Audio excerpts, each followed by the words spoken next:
From the moment I saw those two pink lines, my world changed. Every morning, I woke up touching my belly, whispering, "Good morning, my little miracle." Ken became a different man overnight.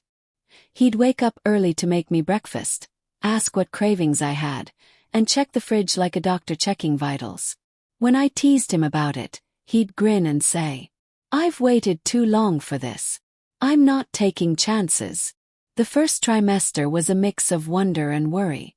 Morning sickness hit hard, and moods came and went like passing storms. Some days I laughed until I cried. Other days I cried until I laughed again. Ken was patient, endlessly patient. He held my hair when I threw up, rubbed my back when I couldn't sleep, and whispered prayers over my belly every night. Sometimes, I'd wake up and find him talking softly to our unborn baby. "Hey little one, it's Daddy. You've got the strongest mama in the world." And I'd smile, pretending to still be asleep, letting tears of gratitude roll quietly down my cheeks. The second trimester brought peace, and that first flutter of life. I'll never forget the day I felt it. A gentle tap, then another like a tiny heartbeat under my ribs. "Ken," I gasped, grabbing his hand.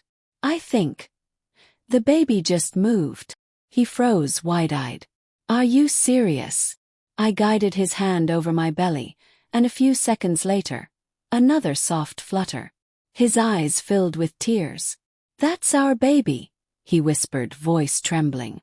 In that moment the world disappeared.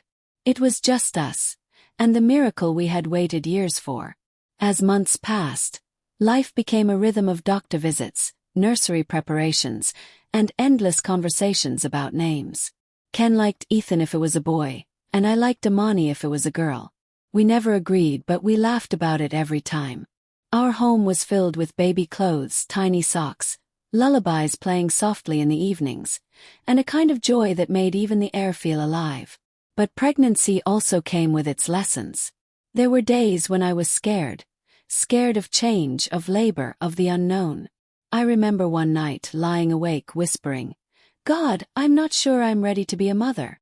Ken turned to me, half asleep, and murmured, "You've already been one, to everyone you've ever loved. This baby's lucky to have you." I couldn't help but smile. He always knew what to say. Then came the 7th month, and with it a scare. I started experiencing sharp pains late one evening. Ken rushed me to the hospital, his hands trembling as he drove. I was terrified. Was it too soon? Was the baby okay? The doctors acted fast. After hours of observation, they reassured us it was just false labor, stress and fatigue. Ken held my hand the entire time, whispering, "We've come too far, Tasha. God's got this." And indeed he did. When I was finally discharged, we drove home in silence. Ken kept glancing at me, then at my belly, as if making sure we were both still real. When we got home, he hugged me tightly and said, "I never knew fear could teach me love all over again." I realized then, the journey wasn't just about bringing life into the world. It was about rediscovering the life within us.